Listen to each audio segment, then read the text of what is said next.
హరి శ్రీనివాస, నేను మీ రమాదేవి.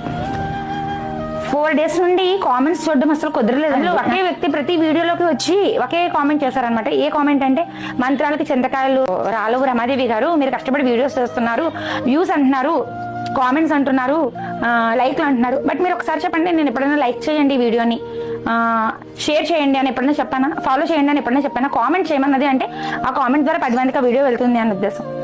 అయినా కూడా నేను ఫీల్ అవ్వను. ఎందుకంటే ఒక భగవంతుడిని ధ్యానించినప్పుడు కూడా భగవంతుడిని పొగుడుతూ మనం చాలా చాలా మంత్రోచ్చారం చేస్తూ ఉంటాం. ఇప్పుడు ఏదైతే శ్రీనివాసుడిని పూజిస్తున్నప్పుడు గోవింద గోవింద అంటూ ఉంటాం, ఆపద ముకులవాడ, అనాథ రక్షక, అట్లాంటి ఒకటి బ్రహ్మాండ నాయక అంటాం. ఎందుకంటే ఆయన్ని అలా కీర్తిస్తూ ఉంటే ఆయన మన యొక్క గోడు వింటాడు అని, మన యొక్క కష్టాలు తీర్చుతాడని. బట్ నేను నిమిత్త మాత్రాలని నన్ను పొగుడుతుంటే నేనేమి పొంగిపోకుండా ఉంటానా అండి? నేను కూడా పొంగిపోతాను.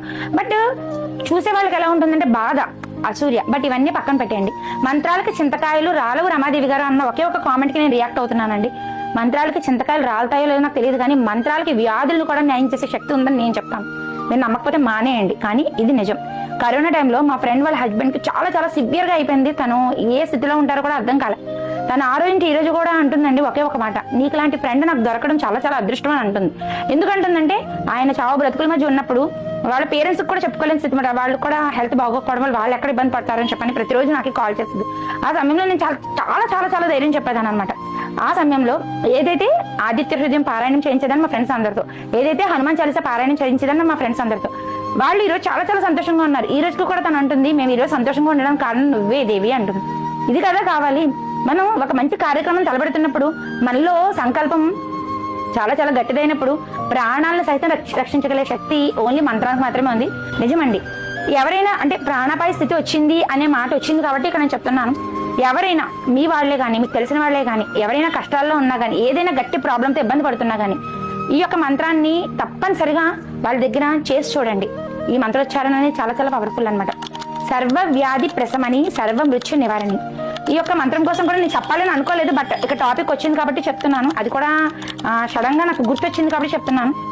ఈ యొక్క మంత్రం యొక్క పవర్ ఏంటంటే అండి, ఎవరైనా చావు బ్రతుకుల మధ్య ఉన్నా, ఎవరైనా భయంకరమైన రోగంతో బాధపడుతున్నా, ఈ యొక్క మంత్రోచ్చారణ రోజులో ఎన్నిసార్లు చేసినా కానీ, అంటే దీనికి లిమిట్ లేదనమాట. 1 సారా 2 సార్లు అని అడగొద్దు. మీకు ఎన్నిసార్లు చేస్తాను అన్నిసార్లు కరెక్ట్ గా మీరు ఇలా చేయండి. 11 days లో మీకు ఆ ప్రాబ్లం నుంచి క్లియరెన్స్ రాకపోతే నా అకౌంట్ అన్ఫాలో చేయండి. నిజంగా చెప్తున్నా, ఆ యొక్క మంత్రానికి అంత పవర్ ఉంది. హాస్పిటల్కి వెళ్ళడం అనేది చాలా రోజులైందండి నేను వెళ్ళి. ఎందుకంటే ఏదైనా ప్రాబ్లం వచ్చినా, ఏదైనా పెద్ద కష్టం వచ్చినా కూడా నేను మంత్రాల ద్వారానే నా పిల్లలకి కానీ, నా భర్తకు కానీ, నాకు కానీ ప్రాబ్లం క్లియర్ చేసుకుంటాను. ఇదంతా ఏదో రమాదేవి గారు ఉత్తుత్తి కబుర్లు చెప్తున్నారు అనుకుంటారు. కాదు. భగవంతుడి కోసం అబద్ధాలు చెప్పాల్సిన అవసరం లేదు. భగవంతుడు నాతో ఏ ప్రమోషన్స్ చేయించుకోవట్లేదు. ఆయన అయితే నాకు ఏ రోజు కనిపించలేదు కూడా. బట్